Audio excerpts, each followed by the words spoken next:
Graças a Deus, estamos agora aqui para ouvir a voz de Deus, a palavra do nosso Salvador. E eu queria que você agora voltasse a sua atenção toda à palavra de Deus e não se distraísse. Procure não se levantar, procure não perder a sua atenção, não conversar com ninguém. E se porventura você for conversar, não atrapalhe quem está na sua frente. Porque quando a gente não está interessado em conversa, a gente atrapalha quem está do lado ou quem está na frente. Atenda a palavra de Deus, ouça ela, porque Deus vai falar no teu coração. Amém? Eu queria fazer uma pergunta para você. Abre a tua Bíblia em Mateus capítulo 5. Deixa aberto no capítulo 5.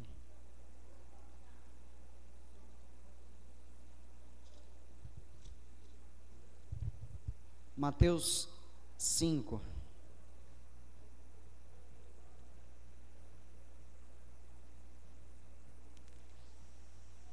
Amém?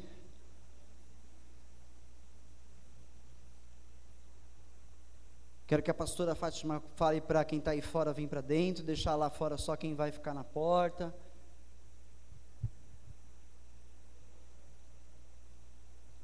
Te fazer uma pergunta. Será que existe na sua vida algum problema urgente à espera de uma ação de Deus? Existe algum problema de emergência na tua vida? Tem algo que você está esperando de Deus, que você está aguardando de Deus, e tem estado às vezes aflito, tem estado às vezes preocupado além daquilo que deveria ser o normal? Você está vivendo algum problema assim? Porque o Senhor Deus, Ele quer te ajudar, Ele está esperando e querendo ajudar você, nos seus negócios, na sua família, na sua vida profissional, tudo que diz respeito a você, Deus quer ajudar você, amém? Deus quer te ajudar. Então, se você está esperando de Deus, se você está à espera da solução desse problema ou desses problemas, você precisa ouvir a voz de Deus. Se você der ouvidos a ela, você pode ter certeza, sem nenhuma possibilidade de erro, que Deus vai te ajudar. Deus vai te ajudar. Eu quero que você acompanhe comigo as palavras ditas por Jesus, então no capítulo 5. Eu vou ler nessa tradução que eu tenho aqui, que é a NVI, a gente está sem ela na tela, mas tem atualizada. Acompanhe na sua Bíblia. Verso 3 em diante, Jesus começa dizendo: bem-aventurados os pobres em espírito, pois deles é o reino dos céus. São bem-aventurados, mais que felizes os pobres em espírito, porque Deus está dizendo: é de vocês o reino. Bem-aventurados os que choram, pois serão consolados. Há uma promessa de Deus, dizendo: serão mais do que felizes aqueles que choram, porque eles vão ser consolados. Há uma promessa de Deus aqui. Bem-aventurados os humildes, pois eles receberão a terra por herança. Há uma promessa de você herdar a terra que Deus preparou. Se você for humilde. Bem-aventurados os que têm fome e sede de justiça, pois serão satisfeitos. Serão mais do que felizes aqueles que esperam pela justiça do Senhor, aqueles que têm sede em ver a justiça de Deus sobre a terra. Está sendo dito aqui pelo próprio Jesus, que serão saciados. Bem-aventurados os misericordiosos, pois obterão misericórdia.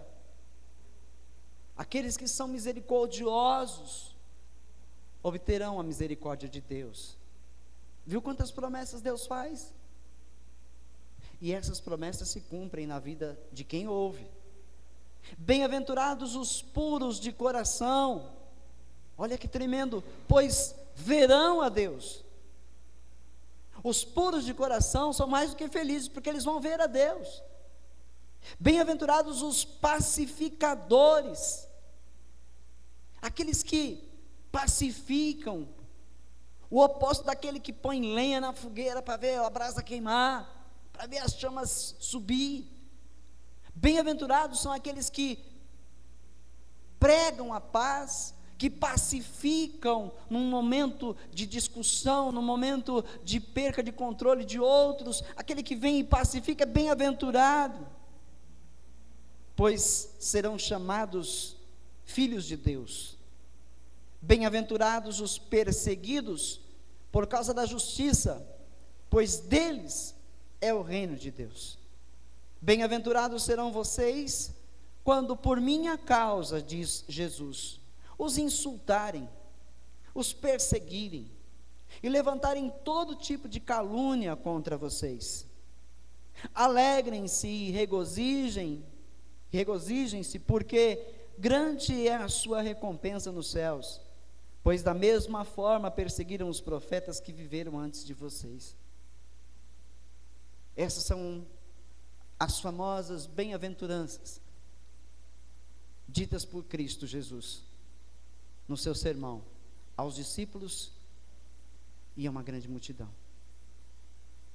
E essas palavras têm vida, são promessas de Deus que se cumprem e se cumprirão uma a uma na vida de quem der ouvidos. Porque dar ouvidos não é ouvir com os seus ouvidos carnais, não é só você ouvir, é você dar ouvidos, é você deixar essa palavra entrar em você e segui-la, obedecê-la, fazer o que ela diz, fazer o que ela diz. Não há como as promessas de Deus não se cumprirem na vida daqueles que são justos. Amém? Você quer ser ajudado por Deus? Ter a atenção de Deus? Então você precisa entrar no padrão de Deus. Se você estiver no padrão de Deus, Ele vai dar atenção para você. Ele vai atender o seu clamor, Ele vai fazer por você.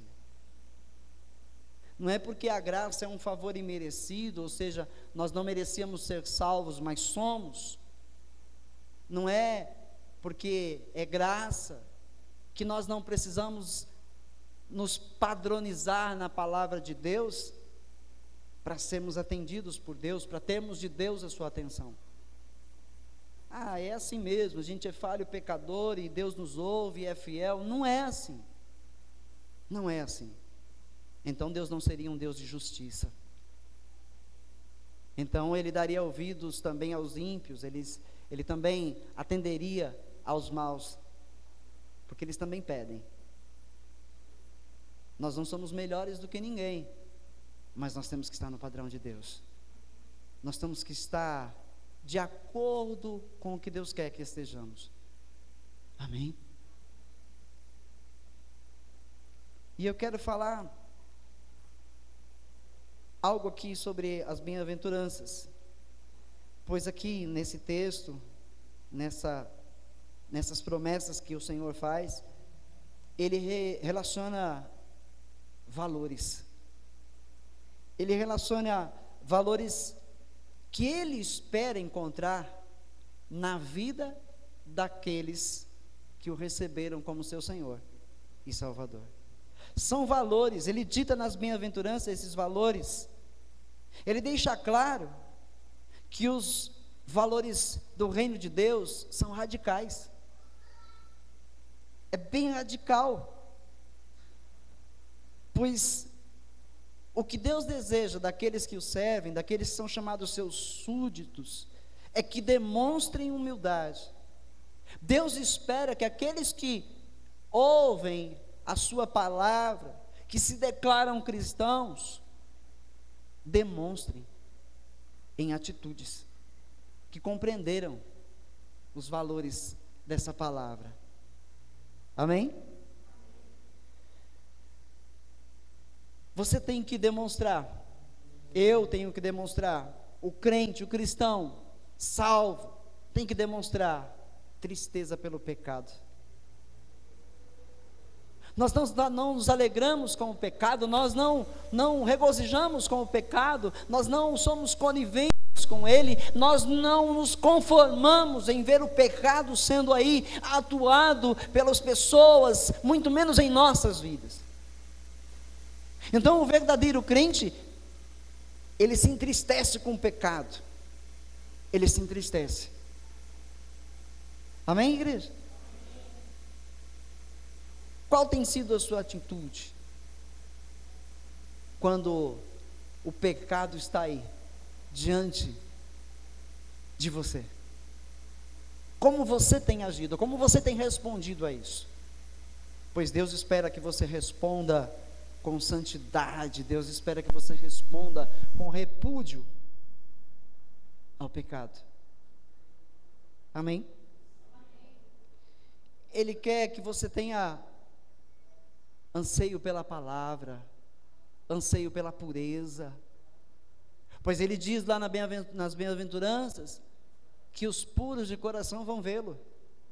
Então ele aguarda de você pureza, zelo por essa pureza, lutar por ser puro, para que não seja encontrado em você nada que o reprove. Procuraram em Jesus reprová-lo de alguma forma, e não tendo como reprová-lo, eles o caluniaram, levantaram falso testemunho contra ele. Por quê? Porque não havia nada que o condenasse, nada que justificasse ele ser morto na cruz do Calvário. Nós precisamos imitar a Jesus, nós precisamos buscar essa pureza, zelar por ela, para que o diabo não encontre em nós uma forma de nos acusar, uma maneira de nos apontar, de encontrar legalidade em nossas vidas, para voltar a nos destruir. Percebe? Nós não podemos, em outras palavras, dar brechas para o diabo. E com certeza a gente faz isso. Mas isso tem que parar. Até quando eu vou ser assim? Até quando eu vou dar brecha? Até quando eu vou me fazer de bobo, me enganar, dizendo eu não sabia, dizendo, puxa, eu não pensei nisso, puxa, não, até quando? Nós conhecemos a verdade de Deus, nós conhecemos a sua palavra, pois fomos resgatados de um mundo hostil, de um mundo de trevas, para andar na luz, e a luz do Senhor nos esclarece tudo o que nós precisamos saber, para que nós possamos cumprir, segundo os desígnios de Deus. Zele por isso. Uma outra coisa que precisa ver na vida de um cristão é aquele desejo, a compaixão pelo seu semelhante. Quem se compadece do seu semelhante tem um desejo de aliviar seu sofrimento, luta para aliviar o sofrimento alheio. Ontem à noite, na hora que eu e minha esposa com os meus filhos vínhamos da casa da minha sogra, passamos aqui na Estrada das Lágrimas, com a Cônigo Xavier com a Estrada das Lágrimas, tinha acabado de acontecer um acidente. Não sei se foram duas motos que se chocaram, se foi um carro que atropelou a moto, mas os dois rapazes estavam no chão, e um deles, a impressão que passava é que ele não ia sobreviver.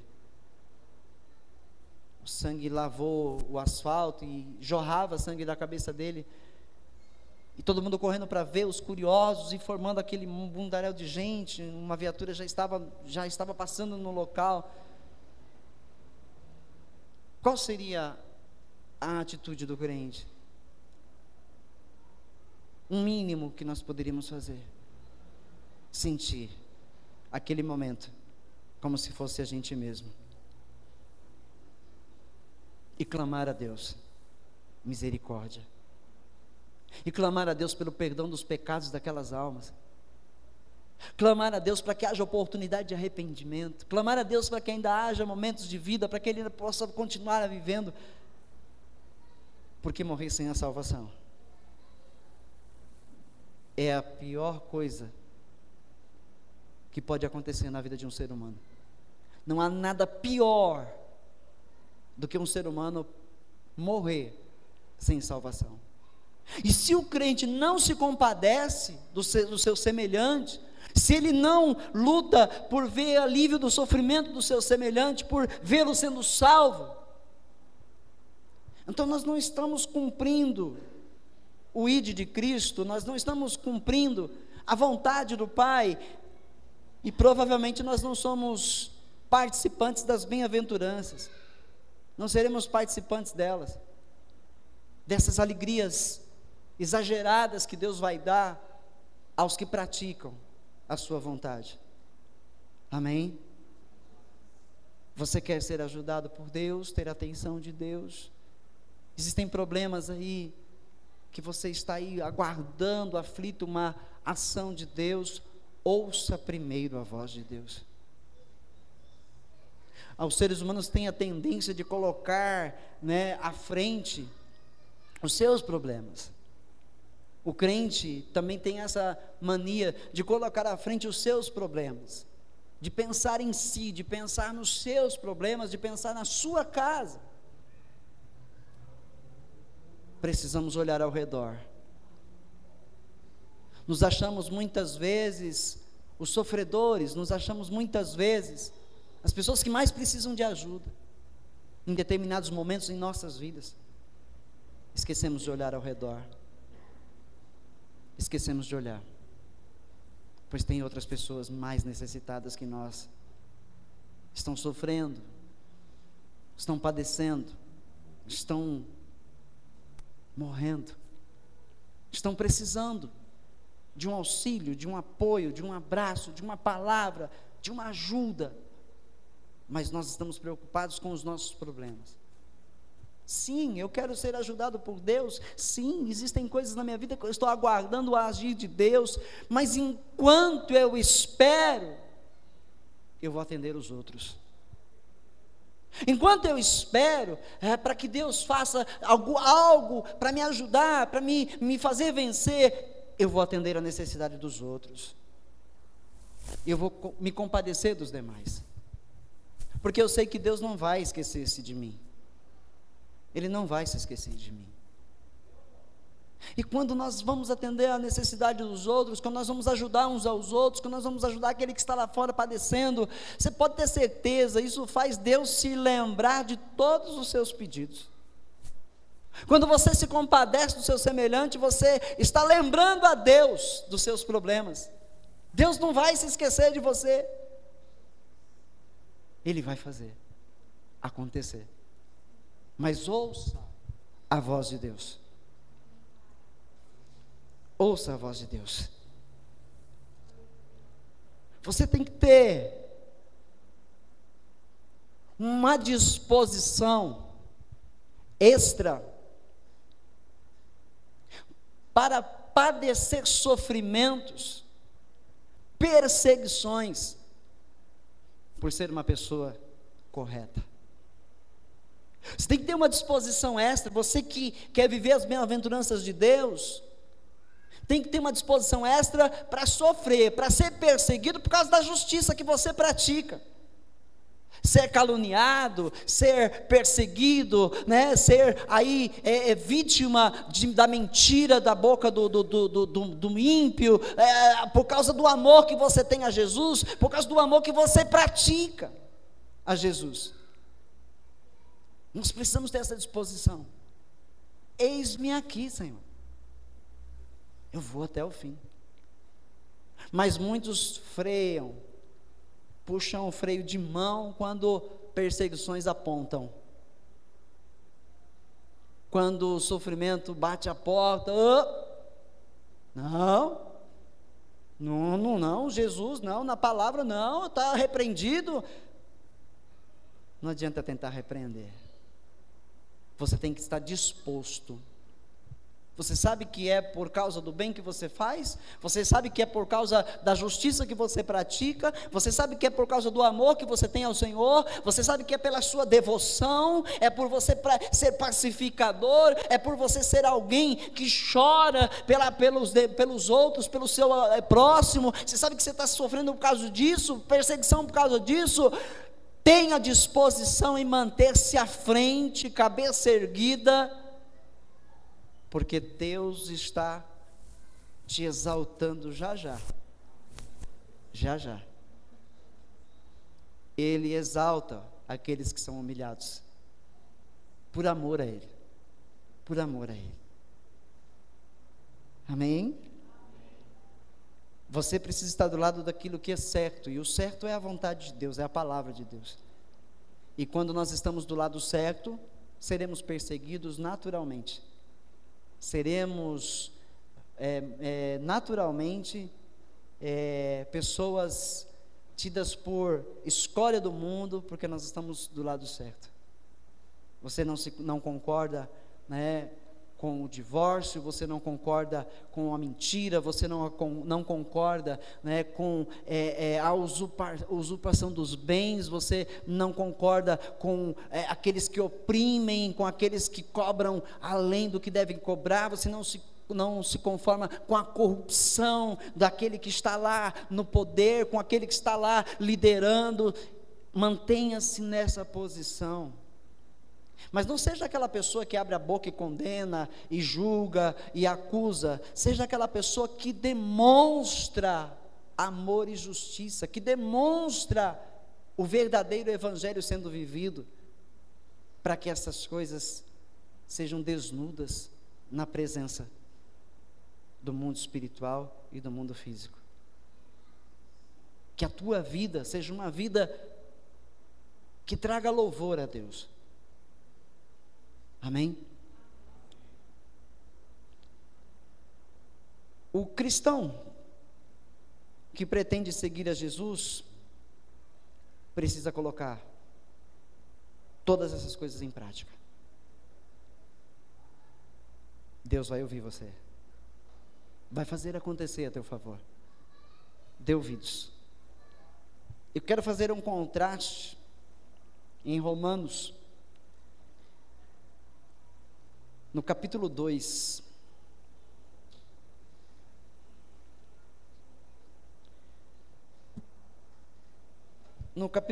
verso 17 em diante.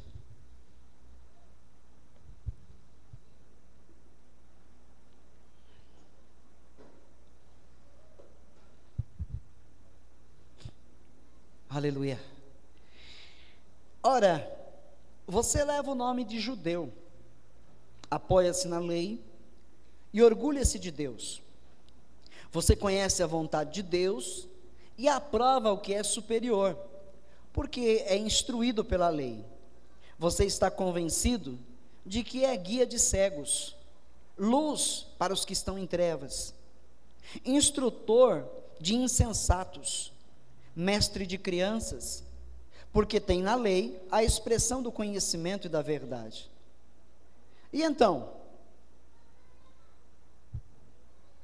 a igreja em Roma é questionada pelo apóstolo: você que ensina os outros, não ensina a si mesmo?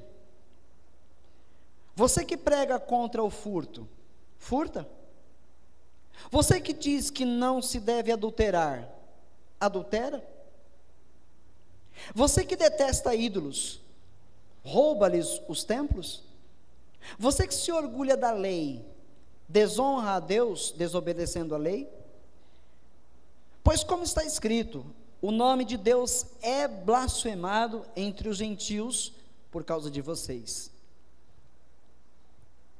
Vamos trazer isso agora para os nossos dias, para a igreja de hoje.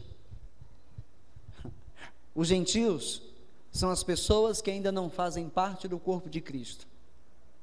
Os gentios são aqueles que ainda não confessam a Jesus Cristo como seu único Senhor e seu único e suficiente Salvador. Esses são os gentios. São as pessoas das outras religiões, são as pessoas que ainda não têm o seu coração em Cristo.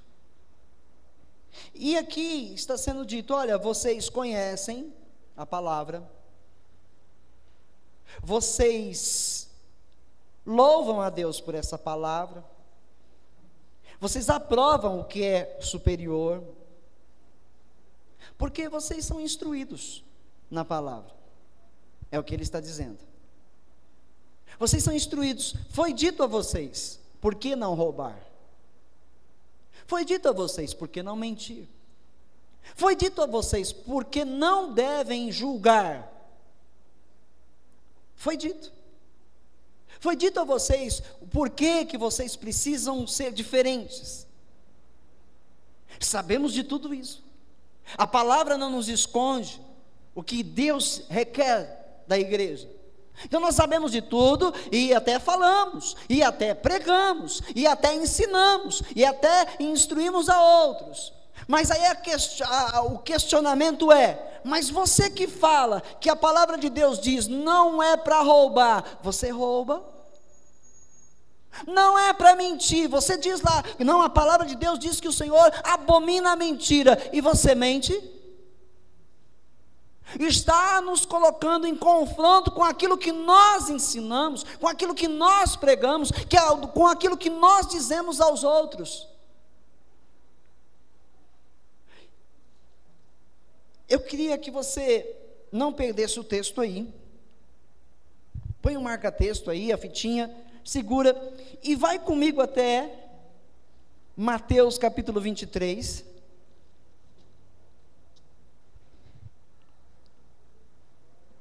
Verso 1. Mateus 23, verso 1.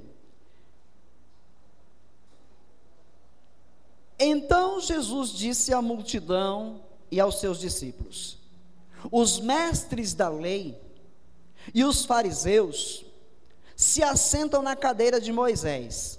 Obedeçam-lhes e façam tudo o que eles lhes dizem.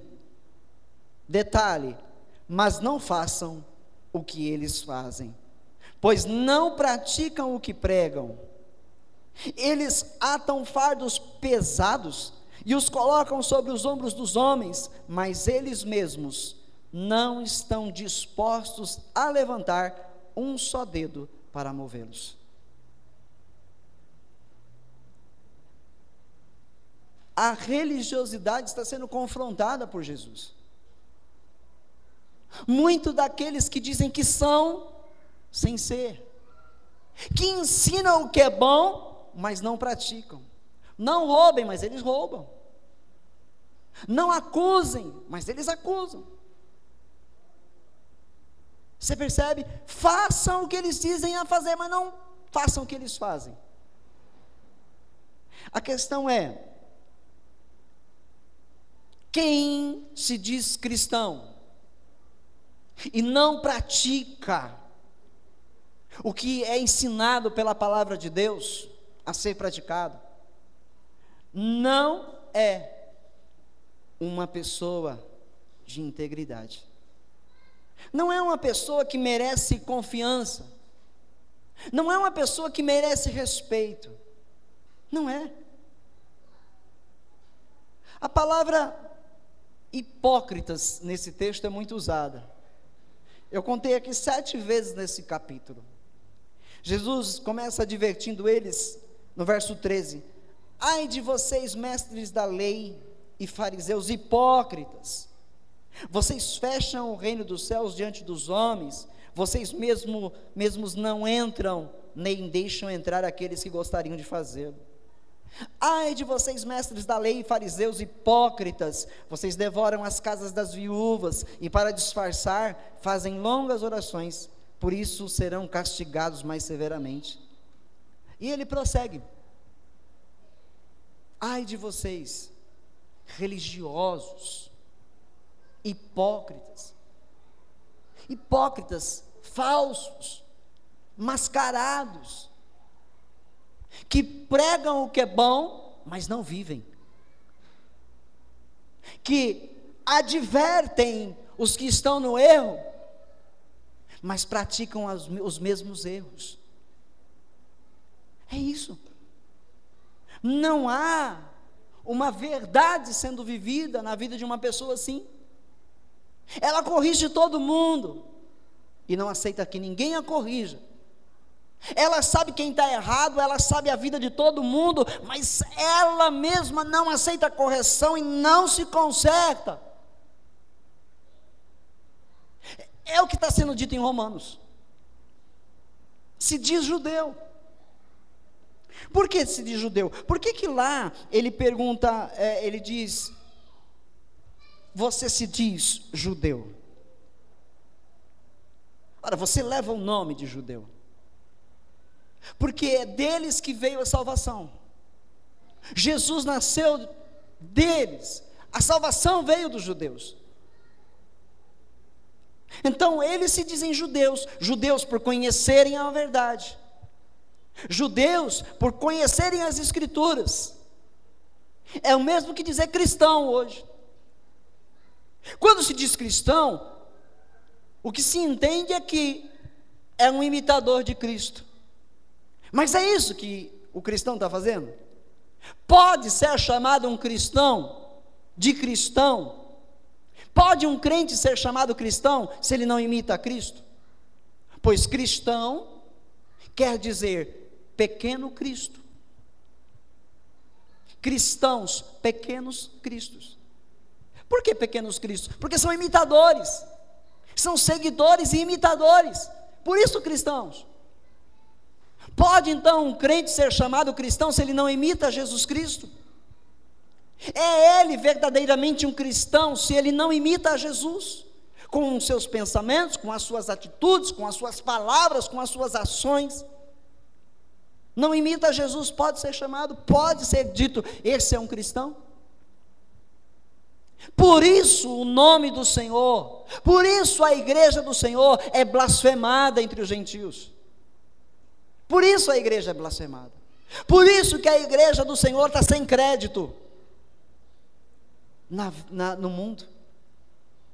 Por isso que a maior parte dos gentios não quer nem ouvir falar de Cristo, não quer nem ouvir falar de Bíblia, não quer nem ouvir falar de crente, porque Deus, a sua palavra, o evangelho tem sido blasfemado por conta de falsos cristãos, por conta de pessoas mascaradas, por conta de pessoas hipócritas.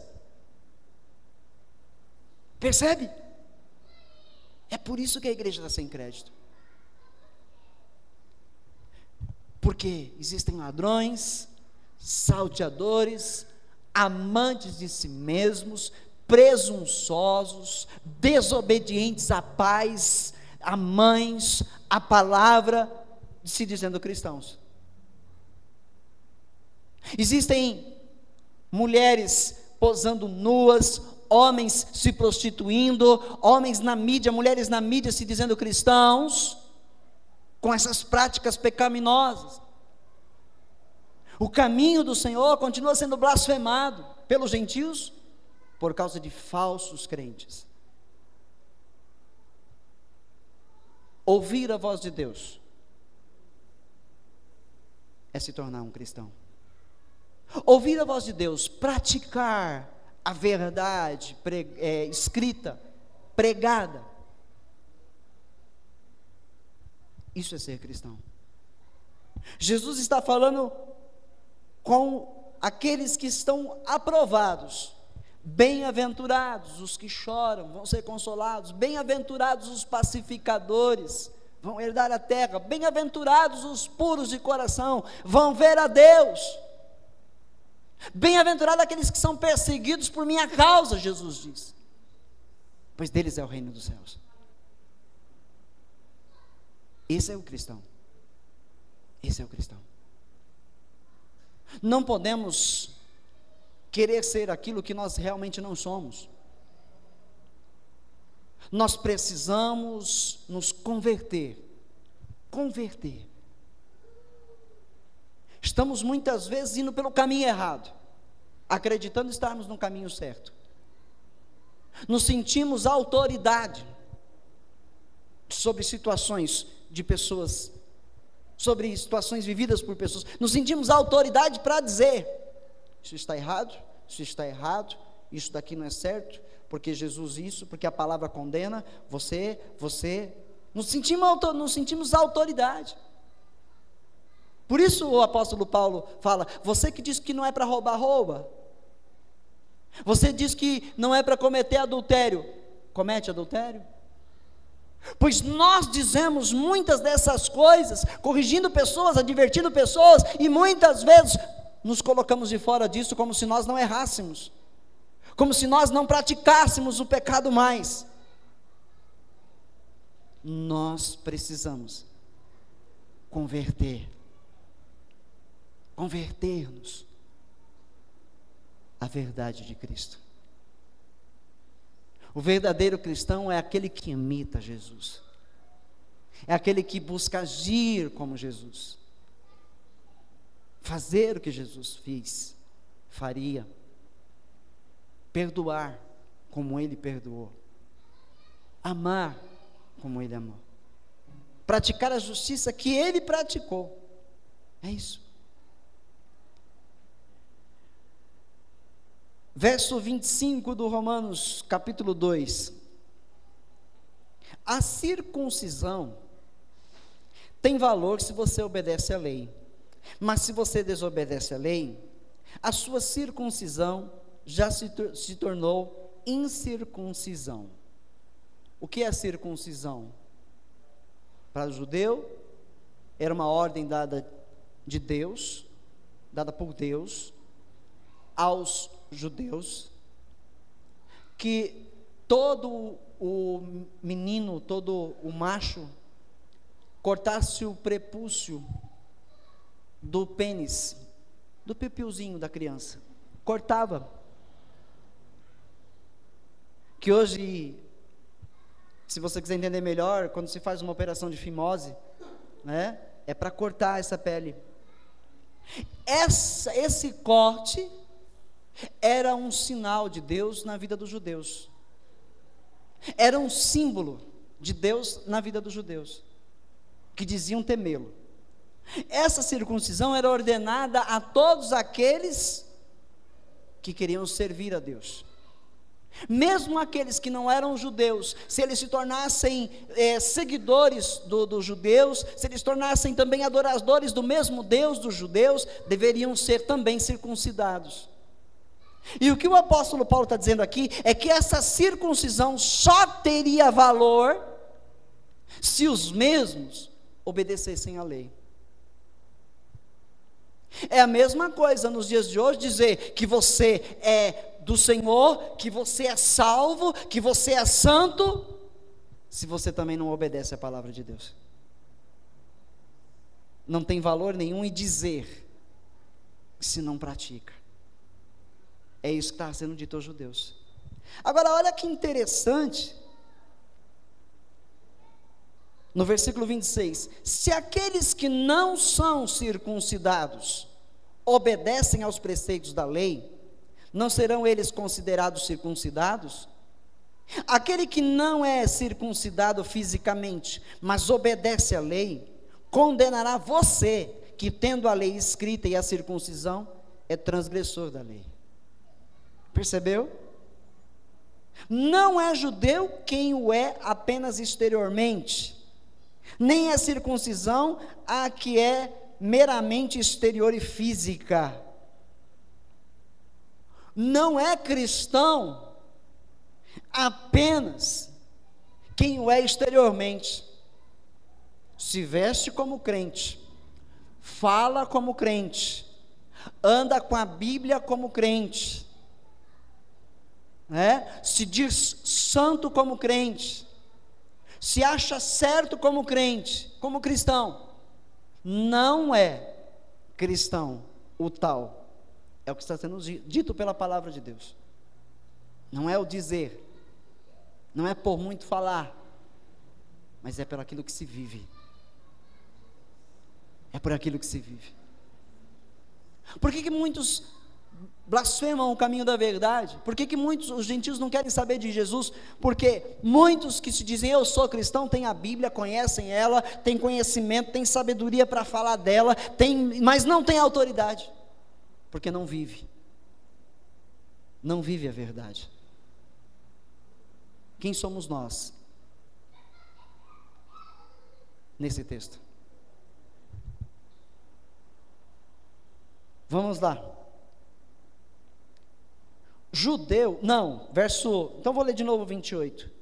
Não é judeu quem o é apenas exteriormente, nem a circuncisão aqui é meramente exterior e física, não. Judeu é quem o é interiormente, e a circuncisão é operada no coração pelo Espírito Santo, e não pela lei escrita. Para estes o louvor não provém dos homens, mas de Deus. Entendeu? Para quem não é cristão, é letra. Segue a escrita. Vive de lábios. Porque a verdade de Deus tem que operar o interior de um ser humano. Tem que mudar o interior do ser humano. O verdadeiro cristão diz para ele: eis-me aqui, faça em mim o teu querer, e deixa Deus fazer. Muda interiormente, muda a mente, muda o coração.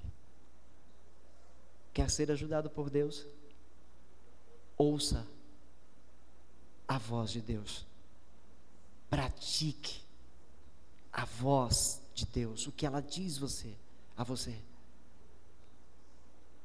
Pede o que quiseres, e vos será feito, vos será concedido. Estou falando, em outras palavras, dos justos. Os justos herdarão a terra. Os justos. Quem é o justo? Aquele que pratica a justiça. Volta comigo em Mateus 23. E Jesus continua lá: ai de vocês, verso 23. Ai de vocês, mestres da lei, homens conhecedores da lei, conhecedores da letra, conhecem a letra, por isso mestres da lei. E fariseus, religiosas, hipócritas, falsos, vocês dão o dízimo da hortelã, do endro e do cominho, ou seja, vocês dão o dízimo de tudo, vocês devolvem a 10ª parte na casa de Deus, vocês dão, mas têm negligenciado os preceitos mais importantes da lei. O que é? A justiça, a misericórdia e a fé ou fidelidade. Ambas as palavras dizem a mesma coisa: fidelidade e fé.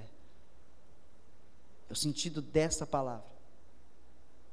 Vocês deixam de praticar a justiça, vocês deixam de praticar a misericórdia, e vocês não fazem um uso verdadeiro da fé, vocês não são fiéis a Deus. É isso que o Senhor Jesus estava dizendo a estes homens. Vocês fazem tudo, vocês escolhem da lei o que lhes é melhor, né? Aqui, Jesus ainda fala que eles se vestem de uma maneira a quererem ser vistos. Olha o verso 5. Tudo o que fazem é para serem vistos pelos homens. Eles fazem seus filactérios. Filactérios era uma caixinha que eles colocavam na testa, amarravam na cabeça, e dentro dessa caixinha chamada filactério, tinha um texto da palavra de Deus enrolado, e com isso eles ficavam repetindo aquele texto. Eles liam, reliam, colocavam na caixinha e continuavam falando, para entrar na mente.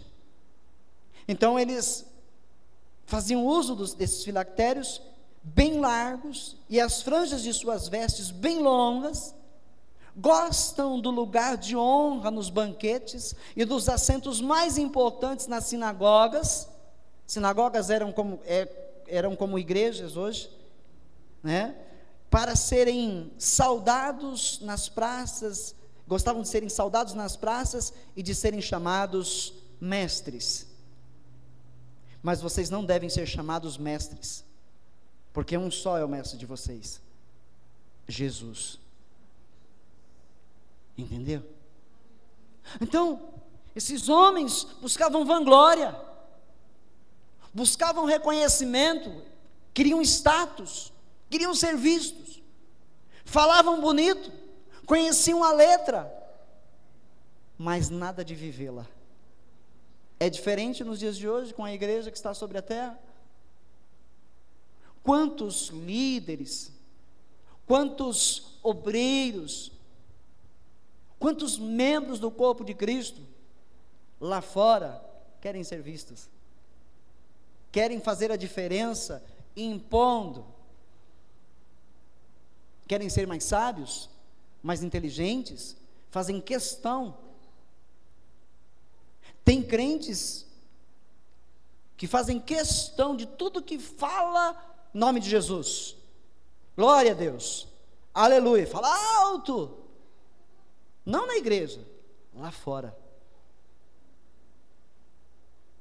Tem cristãos que fazem questão, sou o pastor, sou um líder, sou isso, sou aquilo. Tem crentes que fazem questão, eu não sou como um pecador desses aí, eu não pratico, glória a Deus que eu não sou assim, misericórdia, ai, louvado seja Deus porque eu sou diferente. Quantos crentes não fazem isso? Isso chama-se hipocrisia, falsidade, porque a palavra diz que nós fazemos as mesmas coisas que eles fazem, é que nós não reconhecemos quando erramos, nos achamos autoridade para julgar alguém, nos esquecendo de olhar para nós mesmos. Essa é a verdade de Deus, igreja, essa é a verdade de Deus. Eu queria falar sobre essa palavra, o oposto da palavra hipocrisia, integridade. Integridade hoje é conhecida como ética, como moralidade e a própria integridade. Por exemplo, os fariseus e mestres da lei ensinavam a palavra da verdade. Eles conheciam, Jesus falou, eles conhecem, façam o que eles dizem. Então, isso chama-se ética. É um padrão definido de certo e errado. É um padrão, né? De bem e mal. Eram o que os fariseus faziam, diziam. Esse é o correto, esse é o errado, esse é o correto, esse é errado, isso é bom, isso é mal, isso é ética. Ética. A moralidade é o padrão vivido de certo e de errado, de bem e de mal. Ou seja, a moralidade precisa estar presente naquele que tem essa ética. Ela precisa ser vivida, né? E é o que os fariseus, na verdade, não faziam. Eles ensinavam a coisa certa e faziam a coisa errada. Tinham ética, mas não tinham moralidade. Moralidade é aquele que pratica o que ensina. Tem moralidade, você tem moral quando você é o que diz ser. Entendeu? Quando você demonstra com as suas atitudes e palavras aquilo que você diz que é. Quando você mostra na prática aquilo que você disse que é na sua vida como ética. Pessoas na terra deveriam ter vergonha de responder a pergunta: qual é a sua religião? Eu sou cristão, evangélico. Tem pessoas que deveriam ter vergonha de responder isso, porque não são pessoas portadoras da moralidade. Porque quando eu digo sou cristão, eu me comprometo a glorificar o nome de Jesus Cristo. Quando eu declaro para alguém, eu sou cristão, eu estou me comprometendo com Jesus, em dar glórias e honras a Ele. Mas se eu estou dizendo ser, sem praticar, eu estou desonrando o meu Senhor Jesus. Foi isso que o apóstolo Paulo falou para os judeus: vocês falam sobre a lei, mas desonram a Deus não praticando a lei. Eu digo ser cristão, digo glória a Deus, digo aleluia, diga vai em paz em nome de Jesus. Olha, meu irmão, não ande mais, não peque mais, meu irmão, não peque mais, porque vem consequência, porque Jesus está vendo, porque Jesus está olhando, e eu dou as costas fazendo pior. Eu não tenho moral se eu vivo assim. Entenderam? Nós temos uma ética sendo pregada na igreja. A palavra de Deus é a nossa ética. Estamos pregando uma verdade, a verdade de Deus absoluta. Então quem prega precisa ter moralidade, precisa estar em paz com essa palavra, precisa ser praticante dela. Então você tem integridade. Você tem integridade. Integridade significa completo. É completo. Isso significa integridade. Se a ética e a moralidade estão integradas à vida da pessoa, ela tem integridade. Caso contrário, a tal pessoa não é íntegra. Meu irmão, você falou que fazia e não faz. Você disse que ia fazer e não veio fazer. Né? Alguém que começa um negócio e põe um slogan lá, né, sobre compromisso com o trabalho, compromisso com a pontualidade, e aí dá o cartão, distribui cartão, panfletos, aí começa os primeiros clientes ligar: o senhor pontualidade, o senhor vai vir então, que horário? Amanhã pode me esperar que 7 horas da manhã eu estou aí, e dá 8, e dá 10, e dá 11, e nada. Olha, meu serviço é limpo, caprichado, e aí quando começa a trabalhar, larga tudo sujo, deixa tudo de qualquer jeito, serviço mal feito, está perdendo a moral, está se demonstrando uma pessoa oposta à integridade, hipócrita. Aquele que promete e não cumpre é hipócrita, aquele que diz ser e não é hipócrita. Aquele que se diz defensor e ataca é hipócrita. Entendeu? Como nós queremos ser ouvidos por Deus se nós não nos entrarmos na forma de Deus? Como nós queremos a ajuda de Deus? Como nós queremos solução dos nossos problemas se nós não estamos comprometidos com Deus? Se nós não nos comprometemos com Deus?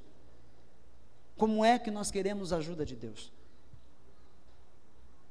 Somos hipócritas se estamos aí: Senhor, está na palavra, o Senhor não vai fazer, estou cansado, Deus, pastor, ora por mim, ai pastor, ora para o obreiro, vem aqui, ora por mim, olha, eu faço um jejum por mim, olha, eu vou fazer campanha, mas não se compromete com Deus, não dá louvores, honra e glórias ao Senhor, se diz cristão sem ser, está sendo desonesto. Entendeu, igreja? Em 2015, nós precisamos estar totalmente comprometidos com Deus, com Jesus Cristo e o seu Evangelho. Vidas dependem disso. Vidas da sua família, vidas da sua vizinhança, vidas que você não conhece, que você ainda vai conhecer, dependem da sua integridade, dependem da minha integridade, dependem do meu amor verdadeiro, da minha compaixão, do meu comprometimento com Jesus. Entendeu, igreja? É o que Deus espera de nós. É o que Deus espera.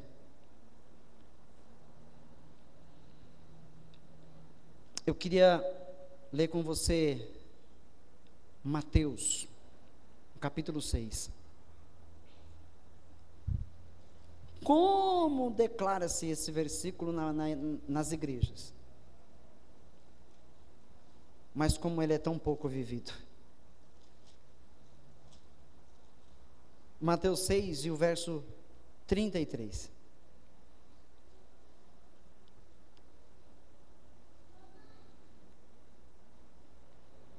Conhecido, dá para citar aí, sem abrir a Bíblia. Busquem, pois, em primeiro lugar o reino de Deus e a sua justiça, e todas essas coisas lhes serão acrescentadas. Aqui, capítulo 6, a partir do verso 25, está falando sobre as preocupações que os seres humanos têm na vida.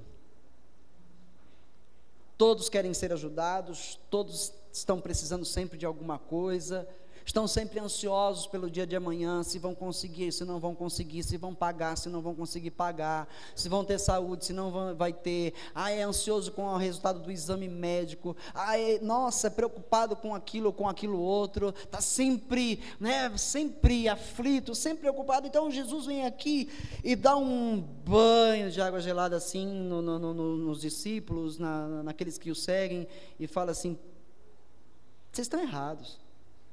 Vocês não têm que se preocupar com o dia de amanhã.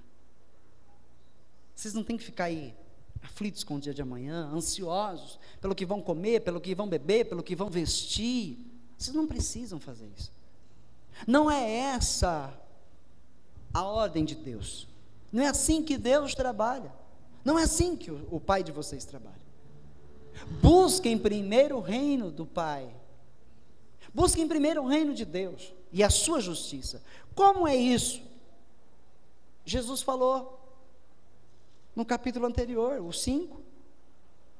Bem-aventurados os pobres de espírito, deles é o reino dos céus. Bem-aventurados os que choram, pois serão consolados. Bem-aventurados os humildes, pois eles receberão a terra por herança. Bem-aventurados os que têm fome e sede de justiça, pois serão satisfeitos.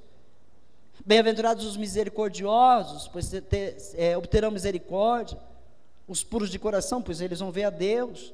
Os pacificadores, pois eles vão ser chamados filhos de Deus. E assim por diante.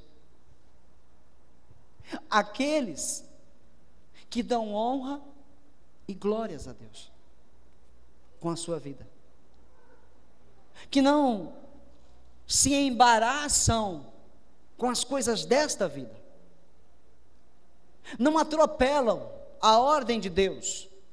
Ama ao Senhor, o Deus Todo-Poderoso, de todo o coração, com todo o seu entendimento, com todas as suas forças.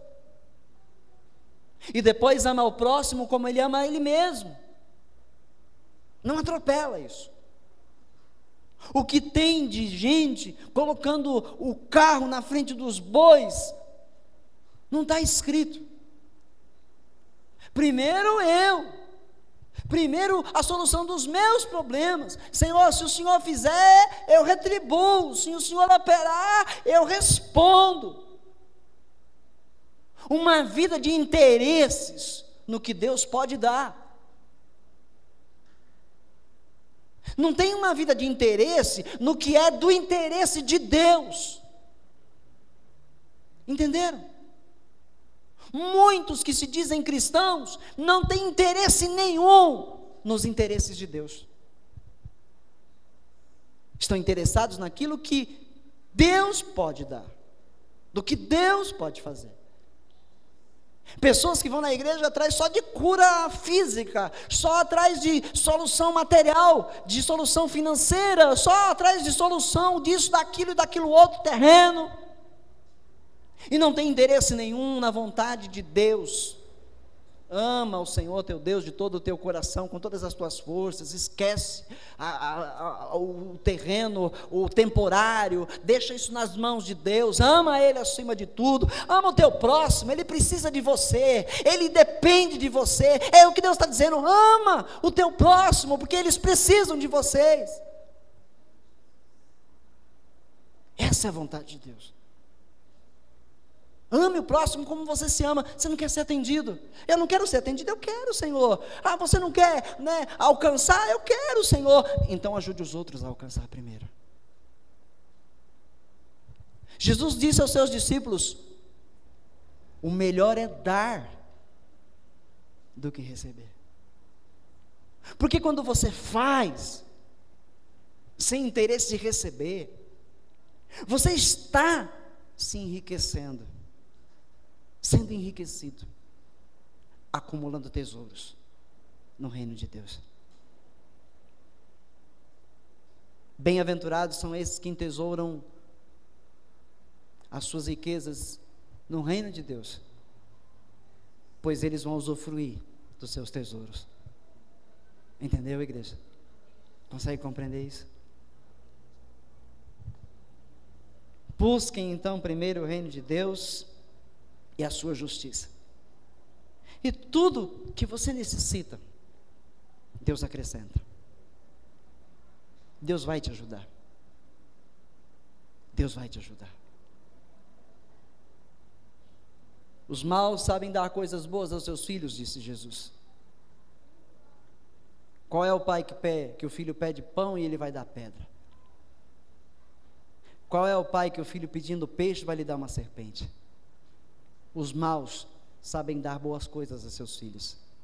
Quanto mais Deus dará o Espírito Santo àqueles que lhe pedirem. Amém. Mas muitos distorcem essa verdade. Pede que Deus dá. Pede que Deus faz. Pode pedir que Deus vai dar em abundância, multiplicar riqueza. Pede. O Espírito Santo, aqueles que lhe pedirem.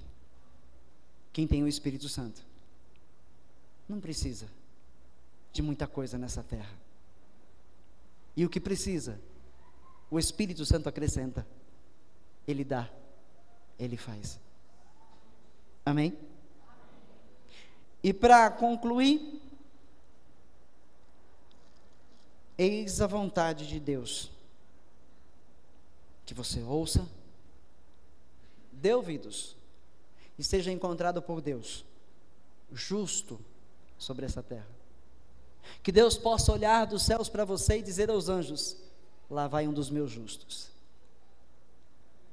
Aquele é justo, aquela é justa. Ei, olhem, anjos, meus justos se reuniram para louvar o meu nome, para me adorar.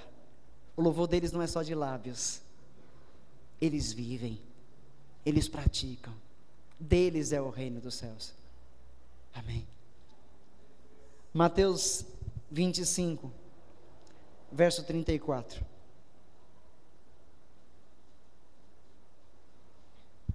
Mateus 25, 34.